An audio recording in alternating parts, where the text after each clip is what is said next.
Namaste and Namaskar. Welcome to the Temple of Kriya Yoga. My name is Abhinanda, and the title of the noon meditation today is Awakening to Your Life at This Moment. And before we begin the meditation, before I begin the talk, I'd just like to have an opening prayer. And so if you could just assume a good meditative posture. And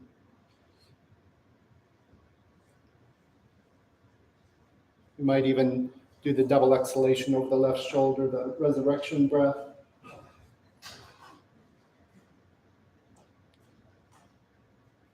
May the infinite Lord of life, love, and laughter bless you at this moment. May each and every cell of your being be healed, healthy, and whole. May your entire mind-body complex be filled to overflowing with vim, vigor, and vitality. And may you truly find that which you seek, surely, swiftly, and most harmoniously.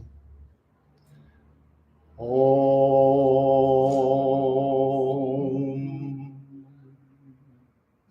Shanti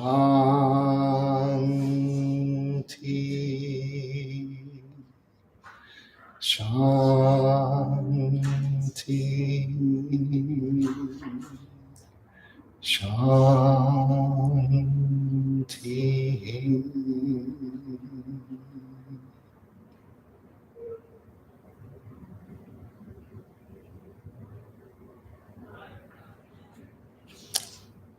Shanti. Again, the title of the talk today is Awakening to Your Life at This Moment.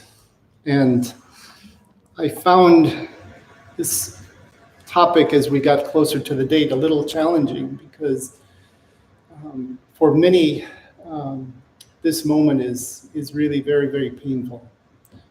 Whether people are surviving earthquakes or war, various types of oppression and violence. But I thought I would begin by recalling a favorite nursery rhyme of my teacher, Swami Abhinanda. And you remember how this goes. Row, row, row your boat gently down the stream. Merrily, merrily, merrily, merrily, life is but a dream. And there are profound life lessons in this nursery rhyme. We're rowing, we're doing something, we're actively engaged with our lives, we're rowing.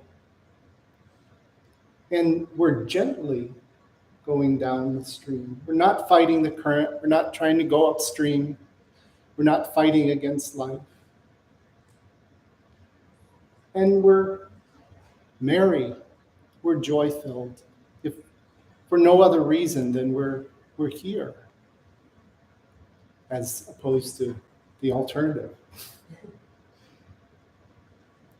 And then this last piece is the one that I want to spend time with today. Life is but a dream. It's not life is just a dream. Life is but a dream. And so I want to talk today about how our dream life, our nighttime dreams, and our so-called waking life are very similar. They're much more alike than we typically believe. There's a wonderful former Tibetan monk, author, and religious scholar, B. Alan Wallace. And he's written a book called Dreaming Yourself Awake. And he says this and writes this in the introduction: in all the great spiritual traditions where meditation plays an important role, the watchword is awaken. This call is echoed in the Western science of psychology. The implication is that throughout our lives, we've been asleep. In essence, dreaming. Of course, if we sleepwalk through life, we will invariably stub our toes on unseen realities. Given life's uncertainties, we need to be as awake as possible to its opportunities and dangers. Dreaming Yourself Awake, this book, is directed as much to our awakening from life as a dream as it is to our becoming lucidly aware as we dream at night. Both situations, and this is the important piece, both situations and our awakening within them are intimately connected. Such an awakening begins with the clarity and freedom that form the basis of genuine happiness.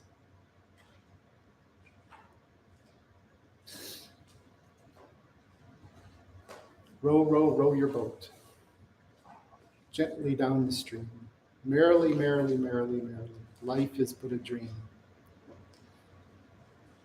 So I want to spend our time today thinking about how our dream life and our waking life are similar. Much more similar than we think. And a contemporary philosopher, Sharon Hewitt Wallet, wrote this: "One of the strange things about dreams is that most of the time we aren't aware we're dreaming. Typically, our memory and our reflective ability are substantially limited within dreams, causing us not to notice incongruencies within the dream and to take for granted that what we experience is real. It simply doesn't occur to us to consider whether it might not be. Perhaps even more strangely, even when we do on occasion become aware that we're dreaming, and according to various surveys carried out around the world, anywhere from 26% to 92% of people have had at least one lucid dream. The sensory experiences of the dream can remain just as convincingly real.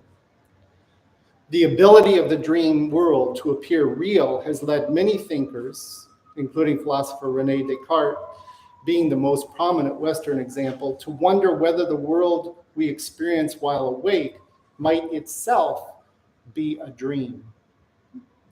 If the dream world feels just as real as the waking one, at least while we are in it, how can we know for sure that we're not currently living in a dream from which we may one day wake up?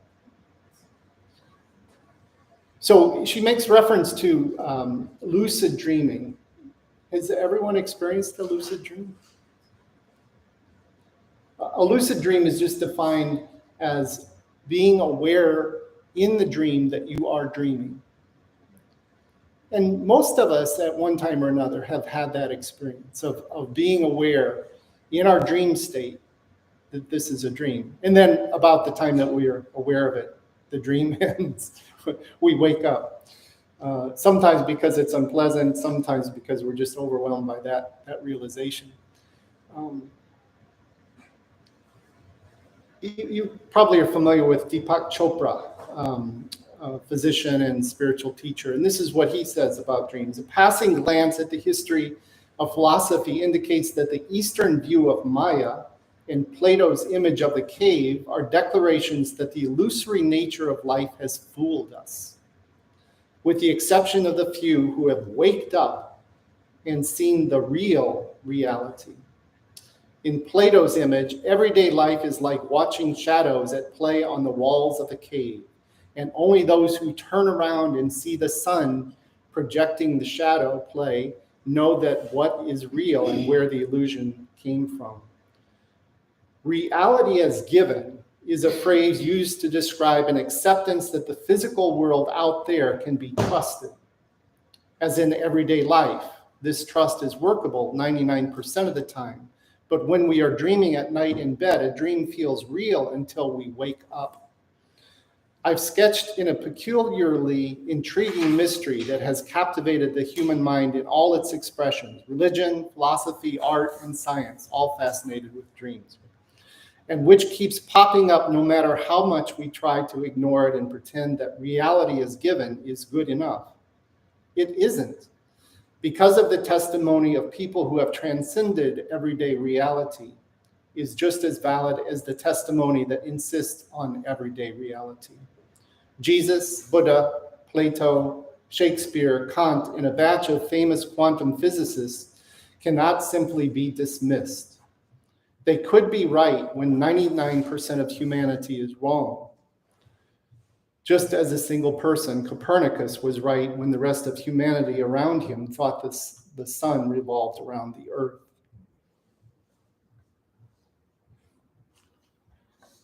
So we're getting at this idea that down through time, there have been some who have waked up to the dreamlike experience of what we think of as our waking reality. And I want to read from one more writer here. This is Robert Lanza. He's a medical doctor, scientist, author. He's a professor at Wake Forest University. And he really gets at the core of my message today. He says the secrets dreams can unlock ultimately derive from the basic fact that reality is a process that involves us, a conscious observer.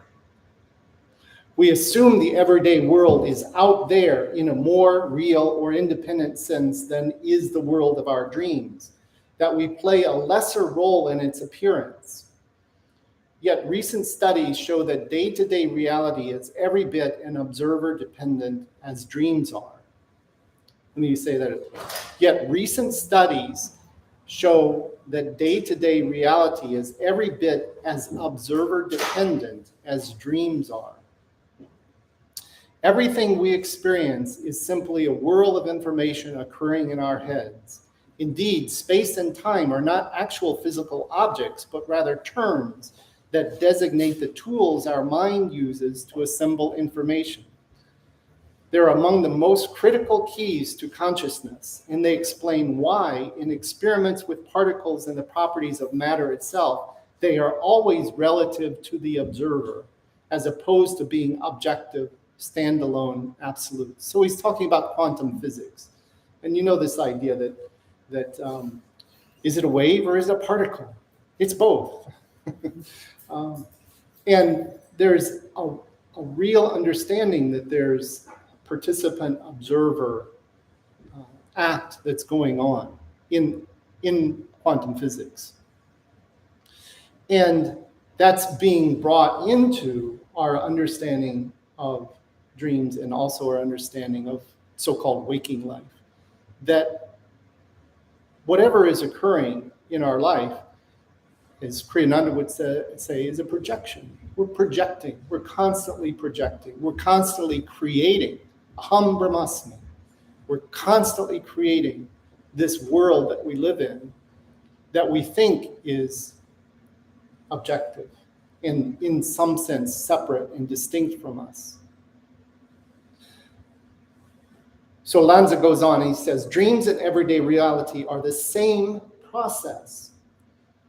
As we go about our lives, we take for granted the way our minds put everything together because the process is effortless and its underlying mechanisms are baked in, hidden, and automatic. But you might not have suspected that this same process of fashioning a seemingly external 3D reality is the one underlying dreams.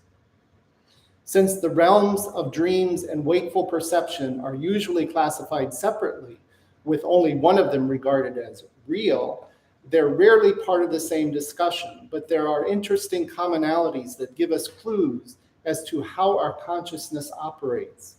Whether awake or dreaming, we are experiencing the same process, even if it produces qualitatively different realities. During both dreams and waking hours, our minds collapse probability waves to generate a physical reality that comes complete with a functioning body. The result of this magnificent orchestration is our never-ending ability to experience sensations in a four-dimensional world. We've all had the experience of waking up from a dream that seemed every bit as real as everyday life, even if the sights and experiences were ones entirely unfamiliar to our waking selves. I recall one, looking out over a crowded port with people in the foreground. Further out, there were ships engaged in battle. My mind had somehow created this spatio-temporal experience out of electrochemical information.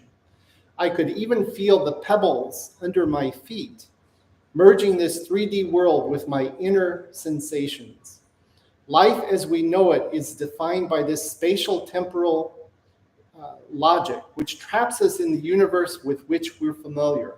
Like my dream, the experimental results of quantum theory confirm that the properties of particles in the real world are also observer determined. We dismiss dreams because they end when we are awake or when we awaken. However, the duration of the experience is a poor reason to diminish it. Certainly, we don't think our experience of day-to-day life is less real because it ends when we die. It's true, we don't remember events in our dreams as well as we do those occurring in waking hours. But that Alzheimer's patients may have little memory of events doesn't mean their experience is any less real. So he's decoupling the idea of memory from it being real, right? So even though you may not remember your dreams from last night, you did dream. And in your dreams, you were creating a reality, a 3D reality, really a 4-dimensional reality because time was involved, right? You were creating out of what?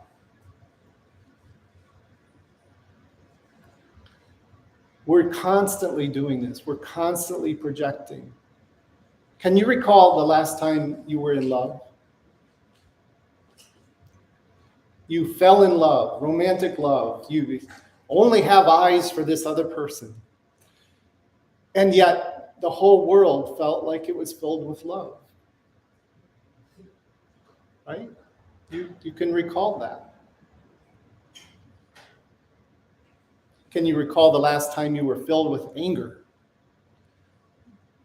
Somebody cut you off in traffic or something. And all you could see was anger everywhere. Everybody was angry, including yourself. We're constantly creating. We're constantly projecting. Constantly.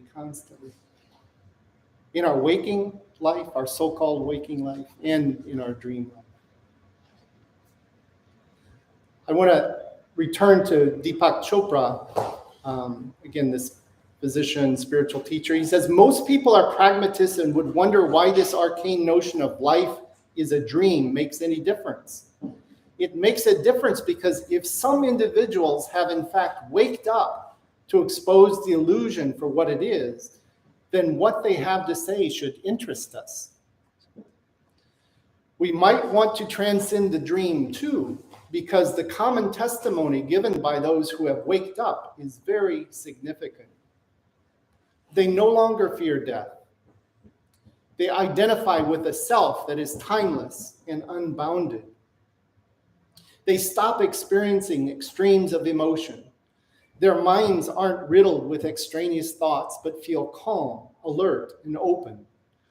Wounds and traumas in their past no longer return to haunt them. They tend to feel detached, as if witnessing how life unfolds rather than being tossed and tumbled in the chaotic stream of daily events. At the height, I was just recalling the nursery rhyme. Row, row, row your boat gently down the stream. Merrily, merrily, merrily, merrily, life is but a dream. At the height of the experience of waking up, they feel liberated and blissful. A skeptic would shrug these experiences off as subjective and therefore unreliable. We're all in the habit, in fact, of equating transcendent experiences with abnormality, social dysfunction, even madness. People who are different upset the social norm, which is actually evidence that the social norm is quite insecure at bottom. It holds up only as long as everyone, or nearly everyone, agrees with it. Outsiders are not welcome. But dismissing the validity of waking up as mere subjectivity and being a social aberration are both red herrings. When people report that they have waked up, they are talking about a shift in consciousness. And such shifts are only validated through experience. It's experiential. Our talking about it today is meant to inspire and motivate us to go and have the experience, right? But it's experiential. A dream researcher can pinpoint through brain activity when a sleeper has gone into REM sleep and begun to experience a dream, but humanity wouldn't even have a concept of dream without the experience of it. The sensations of pain and pleasure are similar. They exist as experiences before neuroscience has any clue what to look for in the brain. He goes on to say, if we stand back and drop all assumptions about reality as given, it is entirely possible that consciousness conforms to our mindset, that it fits too tightly and too well.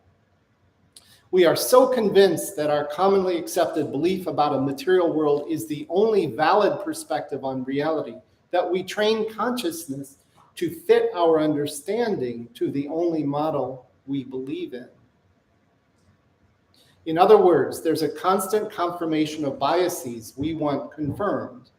Trapped inside a seemingly inescapable mental construct, we passively accept it. This brings up the most important thing to be learned from those who have waked up.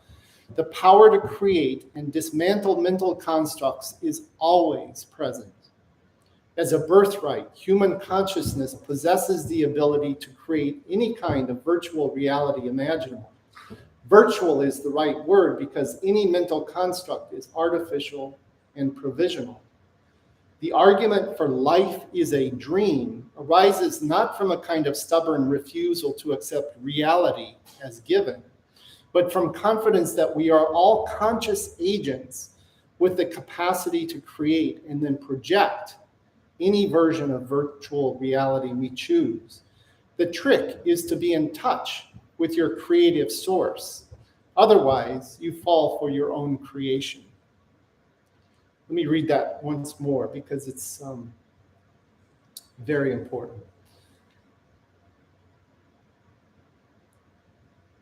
The argument for life is a dream arises not from a kind of stubborn refusal to accept reality as given, but from confidence that we are all conscious agents with the capacity to create and then project any version of virtual reality we choose.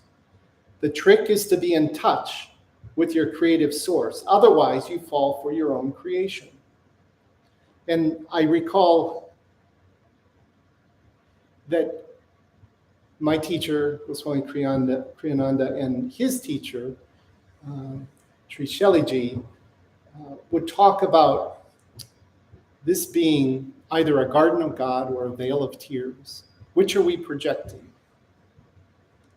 Is it the garden of God or the vale of tears?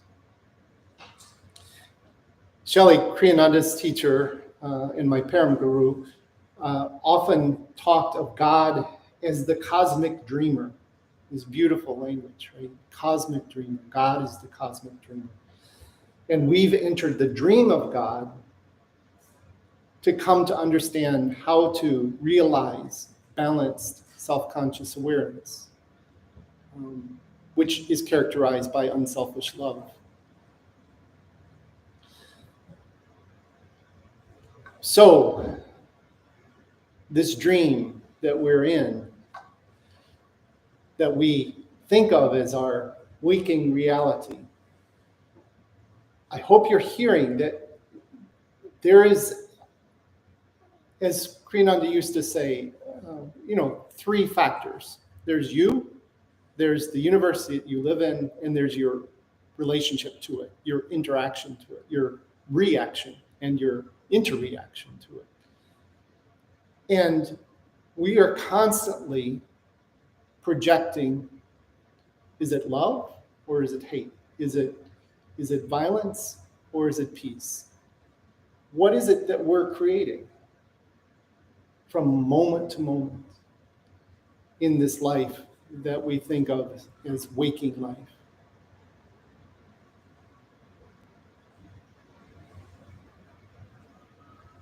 I wanted to share a story from these wonderful interviews between Joseph Campbell and Bill Moyers. And it goes to Shelley's talking of the cosmic dream and the cosmic dreamer, that we have entered into the cosmic dream of God, or of life, you could say. And this is not something that Shelley created. It's coming out of Indian philosophy, yogic philosophy. And so this wonderful story that Joseph Campbell tells in his interviews, in one of the interviews with Bill Moyers, goes like this. There is a wonderful story in one of the Upanishads about the god Indra. Now, it happened at this time that a great monster had enclosed all the waters of the earth. So there was a terrible drought and the world was in very bad condition. It took Indra quite a while to realize that he had a box of thunderbolts, and that all he had to do was drop a thunderbolt on the monster and blow him up. And when he did that, the waters flowed and the world was refreshed. And Indra said, "What a great boy I am." So thinking, what a great boy am I, Indra goes up to the cosmic mountain, which is the central mountain of the world. We could call it our spinal axis. And decides to build a palace worthy of such as he. The main carpenter of the gods goes to work on it, and in very quick order, he gets the palace into pretty good condition. But every time Indra comes to inspect it, he has bigger ideas about how splendid and grandiose the palace should be. Finally, the carpenter says, "My God, we're both immortal, and there is no end to this, his desires. I'm caught for eternity." So he decides to go to Brahma, the creator god, and complain. Brahma sits on a lotus, the symbol of divine energy and divine grace. The lotus grows from the navel of Vishnu, who is the sleeping god, whose dream is the universe. So the carpenter comes to the edge of the great lotus pond of the universe and tells his story to Brahma. Brahma says, "You go home, I'll fix this up." Brahma gets off his lotus and kneels down to address sleeping Vishnu. Vishnu just makes a gesture and says something like, "Listen, fly, something is going to happen." Next morning at the gate of the palace that is being built, there appears a beautiful blue-black boy with a lot of children around him just admiring his beauty. The porter at the gate of the new palace goes running to Indra, and Indra says, "Well, bring in the boy." The boy is brought in, and Indra, the king god, sitting on his throne, says, "Young man, welcome. And what brings you to my palace?" "Well," says the boy with a voice like thunder rolling on the horizon, "I've been told that you are building such a palace as no Indra before you ever built." And Indra says, "Indra's before me, young man. What are you talking about?" The boy says, "Indra's before you. I've seen them come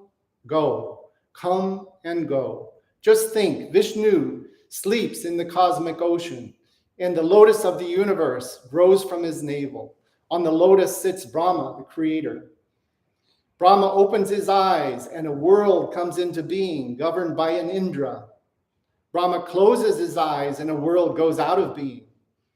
The life of Brahma is 432,000 years. When he dies, the lotus goes back, and another lotus is formed, and another Brahma. Then think of the galaxies beyond galaxies in infinite space, each a lotus with a Brahma sitting on it, opening his eyes, closing his eyes. And Indra's? There may be wise men in your court who would volunteer to count the drops of water in the oceans of the world or the grains of sand on the beaches, but no one would count those Brahman, let alone those Indras. While the boy is talking, an army of ants parades across the floor. The boy laughs when he sees them, and Indra's hair stands on end, and he says to the boy, "Why do you laugh?" The boy answers, "Don't ask unless you're willing to be hurt." Indra says, "I ask, teach." Parenthetically, Campbell says that, by the way, is a good Oriental idea. You don't teach until you are asked. You don't force your mission down people's throats. And so the boy points to the ants and says, former Indras all. Through many lifetimes, they rise from the lowest conditions to highest illumination, and then they drop their thunderbolt on a monster and they think, what a good boy am I? And down they go again. While the boy is talking, a crotchety old yogi comes into the palace with a banana leaf parasol. He is naked except for a loincloth, and on his chest is a little disc of hair, and half the hairs in the middle have all dropped out. The boy greets him and asks him just what Indra was about to ask. Old man, what is your name? Where do you come from? Where is your family? Where is your house? And what is the meaning of the curious constellation of hair on your chest? Well, says the old man, my name is Harry. I don't have a house. Life is too short for that. I just have this parasol. I don't have a family. I just meditate on Vishnu's feet and think of eternity and how passing time is. You know, every time an Indra dies, a world disappears. These things just flash by like that.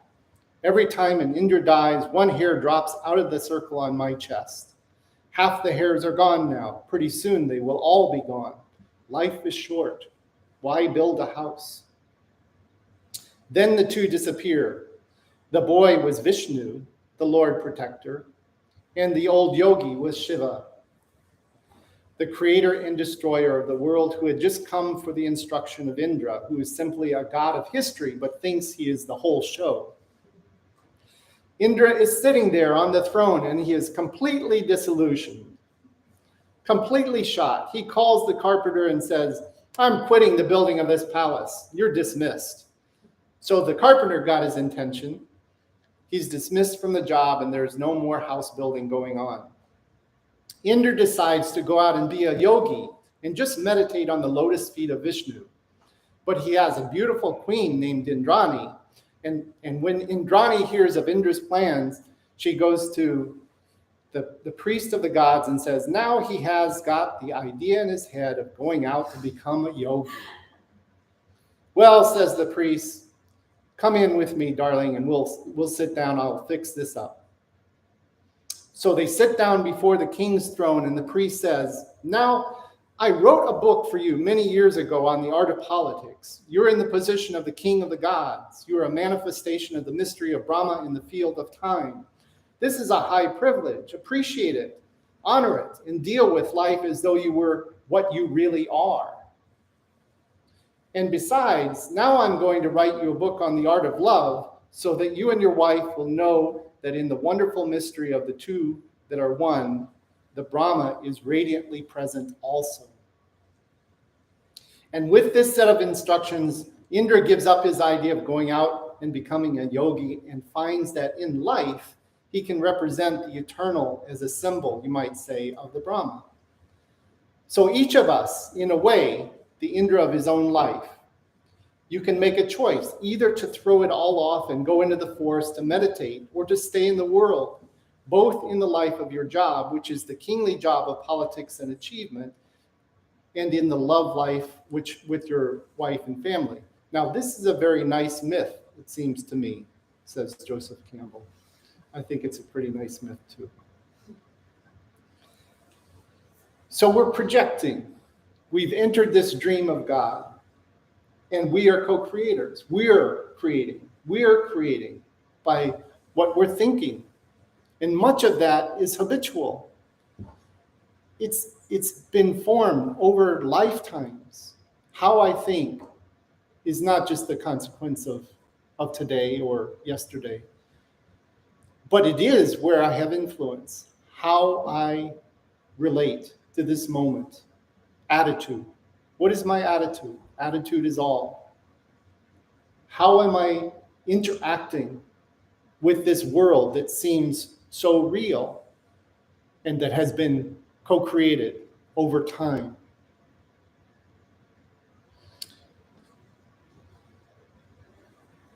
Back to Sharon Hewitt Rowlett, this contemporary philosopher, she says, and she's going to talk about physics a bit. She says, in fact, physics teaches us that the objects we experience as being solid are actually made up almost entirely of empty space. And the results of quantum mechanical experiments indicate that under certain conditions, the building blocks of matter did not behave as discrete particles at all, but rather as waves of probability.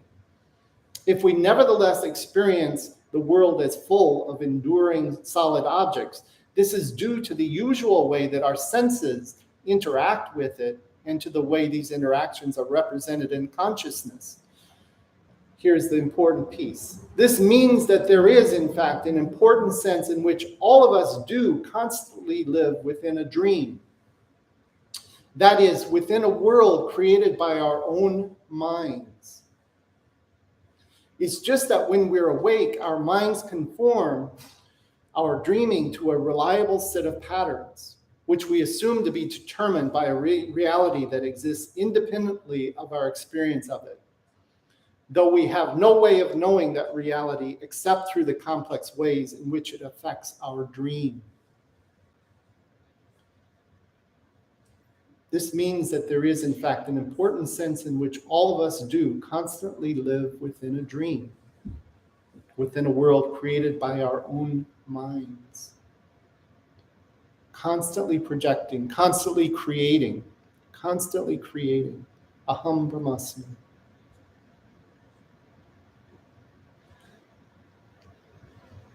And once more to Robert Lanza, this medical doctor and scientist, professor at Wake Forest, he says, dreams are far more than the spontaneous random firing of neurons that some insist they are. They must likewise be far more than the activation of random memories already contained in the brain's neurocircuitry. True, dreams often contain a mix of emotions and things we have previously experienced, but in dreams they are often people, faces, and interactions that the dreamer has never experienced before. They're not simply memories, we're creating them. You've encountered figures in your dreams, figures that you've never met in your so-called waking life. You're creating them, projecting them. A dream is an instantaneous, nonstop narrative that often seems as real life itself. How could this tapestry of enormously complex interactions and scenarios be the result of nothing but random electrical discharges? In dreams, we're not just watching an external world and passively imprinting memories in our neural circuitry. How is it possible for the brain to do this? How are all the components of the experience fabricated from scratch? While dreaming, we're not observing events and perceiving stimuli. We're in bed asleep. Yet our minds are able to flawlessly create new people and settings and have them all interact effortlessly in 4 dimensions. We're witnessing an awesome occurrence, the ability of the mind to turn pure information into a dynamic, multidimensional reality.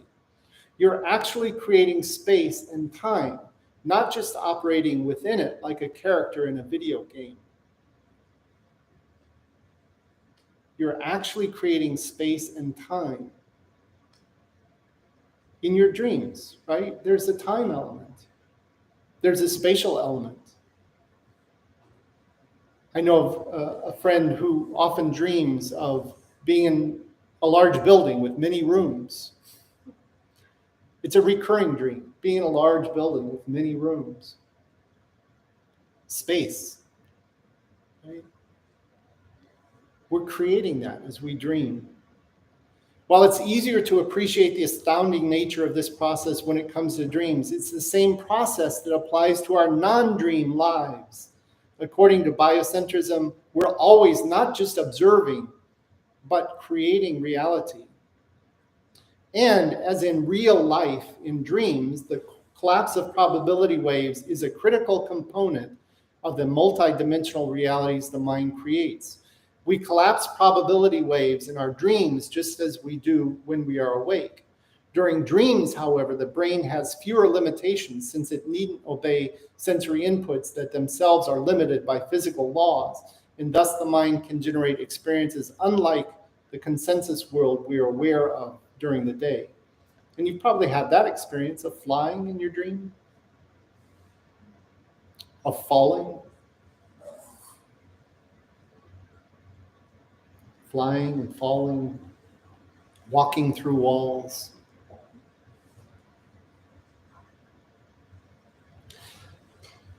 Now, new research, this is Lanza going on. Observers define the structure of reality. New research has revealed something remarkable, that the presence of extended networks of observers defines the structure of physical reality and space-time itself. In dreams, we leave the consensus universe. It's just our creation, right? Here, you and I are co-creating this reality or this dream. The presence of extended networks of observers defines the structure of physical reality and space-time itself. In dreams, we leave the consensus universe and can experience an alternate cognitive model of reality, very different from the one shared by other observers while awake. In dreams, the fine structure of the wave function of the universe around us is delocalized and thus largely unstable. This explains why you have more power while dreaming. The values of observables representing the basis of reality are more fluid, is also explained in the new paper. The presence or absence of observers influences the very dimensionality of the universe. Biocentrism says space and time are tools of the mind, and dreams seem to be only further proof of the truth of this statement. If space and time were really external and physical, as is popularly believed, then how would it be possible to create something absolutely indistinguishable from them within the confines of one's dreaming brain? We think that our experiences at night are only dreams and that they aren't real. But dreams and what we perceive as reality are basically of the same nature.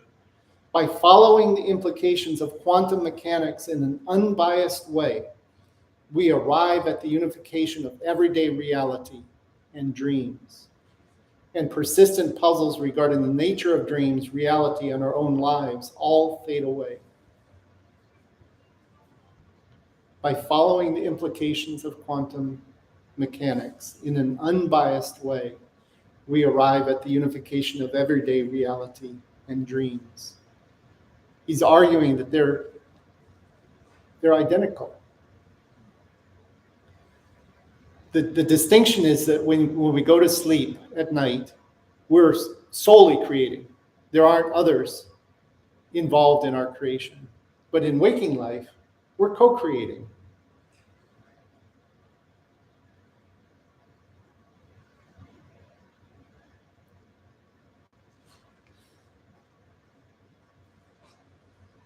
This idea of projection is such a powerful one, that our various moods could create the reality, the so-called reality with which we're interacting, right? Again, recall the last time you were in love and how the whole world seems to be loving. The whole world seemed to be in love. Or the last time you felt incredibly intense anger, even rage, and how you saw it on everyone's faces. We're constantly creating this so-called waking life that we're interacting with.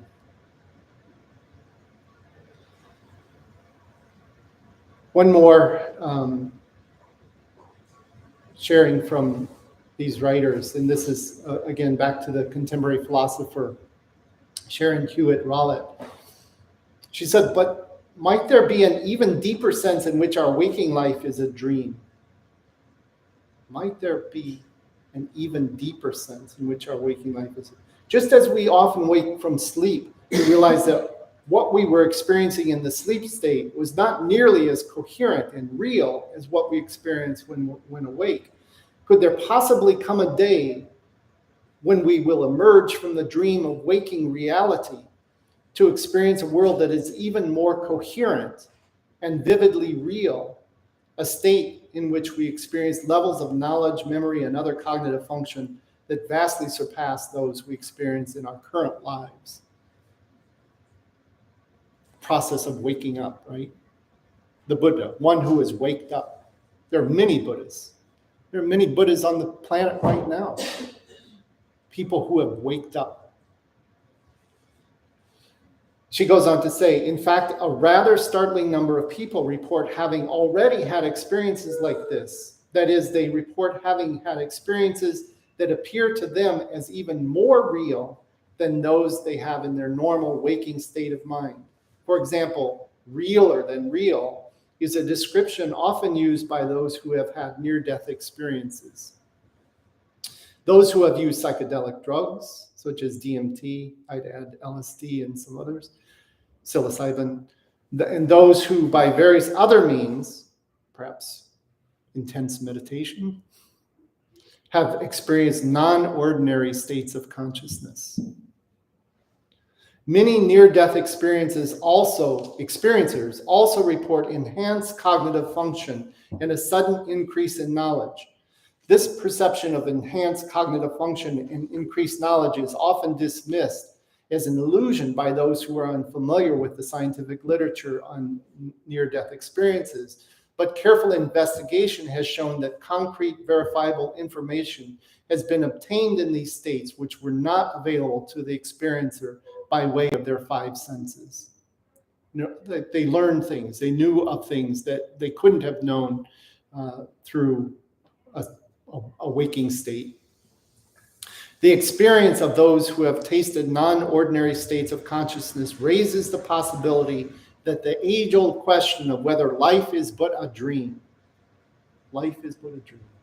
is more than the idle worry of a few philosophers comfortably ensconced in their armchairs by the fire. The answer to this question could very well have major empirical consequences, including startling implications for the types of experiences that are available to the human mind. We have every reason to stay alert to this possibility as we continue to investigate the true nature of the world that we take ourselves to be living in. So this is our spiritual path altogether. It's waking up. It's waking up to the way in which we're creating this life that we feel is often happening to us. And just recalling so many of Swami Abhinanda's teachings, Aham Brahmasmi, you are the creative principle. You are the creative principle for you. I am the creative principle for me. We're projecting this world that we take to be our waking state. Just as we project every night in our dream state. And as we work with our dreams, as we work to be awake in our dreams, to have more lucidity, to have a greater awareness of our dream state, we're also working to wake up in this so-called waking state. And one of the most important tools in all of this is our meditation practice, to deepen our meditation practice, to really have deep, profound meditative experiences is the process of waking up and truly seeing that which we're creating by our mental projections all the time. To come off of automatic, because so many of these projections, in one sense we could call them automatic, in another sense we could call them karmic, right? They're patterns of the past. Kriyananda liked to tell the story of the young person who is bit by a black dog, and then they go on to be afraid of black and dogs. Primary experiences, right? what we think of as primary experiences early in our life, shape what we project, shape what our fears are, what our attractions are, how we're drawn to things or how we're repelled by things. And so cultivating our meditative practice is to, in a sense, live in that place which is neither repelled nor attracted, but is observing and witnessing.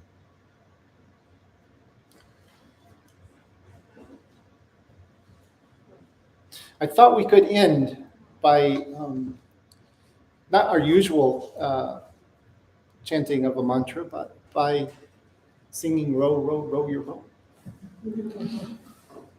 And let's sing it in unison first, and then we'll pause for a moment, and then we'll experiment with singing it in round. And you know what a round is, right? So some of us will start with the first verse or the first line, actually, and then a second group will start with the first line. A third group will start with the first line. A fourth group will start with the first. But let's sing it together. And don't worry about matching pitch. Just sing out, sing, open your heart, and here we go. Row, row, row your boat gently down the stream. Merrily, merrily, merrily, merrily, life is but a dream. Row, row, row your boat gently down the stream. Merrily, merrily, merrily, merrily, life is but a dream. Row, row, row your boat gently down the stream. Merrily, merrily, merrily, merrily, life is but a dream. Some of us were already starting the round. Let's do it now. And okay, I'll be one. I'll start, and then we'll add this maybe to Maria, and then this will be the next group, and this will be the last group. Okay, sing it out. Row, row, row your boat gently down the stream. Merrily, merrily, merrily, merrily, life is but a dream. Row, row, row your boat gently down the stream. Merrily, merrily, merrily, merrily, life is but a dream. Row, row, row your boat gently down the stream. Merrily, merrily, merrily, merrily, life is but a dream. Row, row, row your boat gently down the stream. Merrily, merrily, merrily, merrily, life is but a dream. Row, row, row your boat gently down the stream. Merrily, merrily, merrily, merrily, life is but a dream.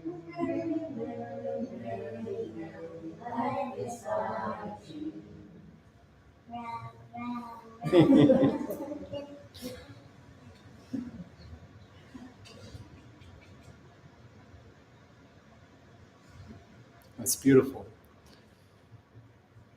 As we sang it in round form, you could hear the layers, right? The layers of co-creation.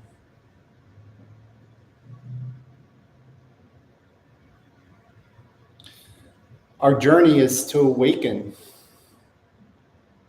to become waked up. And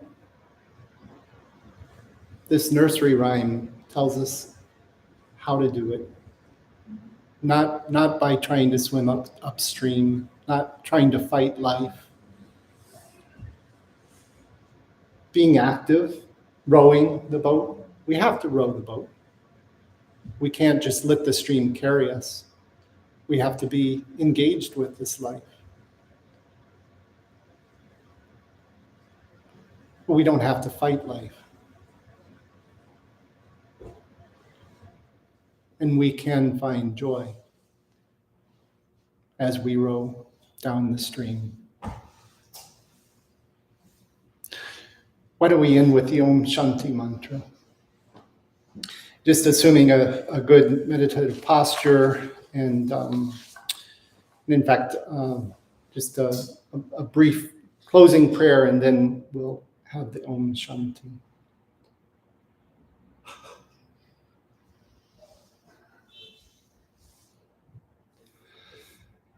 O great spirit, saints and sages of all the world's religions, O holy Kriya lineage, thou knowest better than we that which every sentient being needs. It is for this and this alone that we meditate. We beseech you to bring it into their lives, surely, swiftly, and most harmoniously. Bless us now, that we might be an even greater blessing to all sentient beings.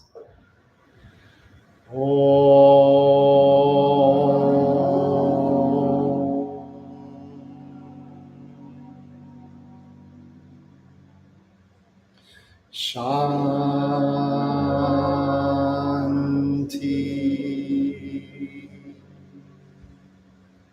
Shanti.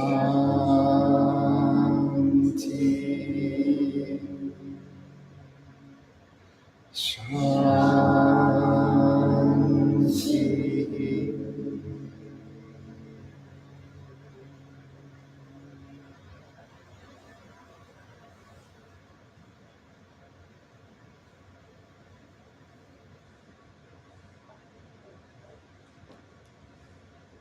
Once again, Shanti, thank you for coming today and sharing your energies and co-creating this time and space. Shanti.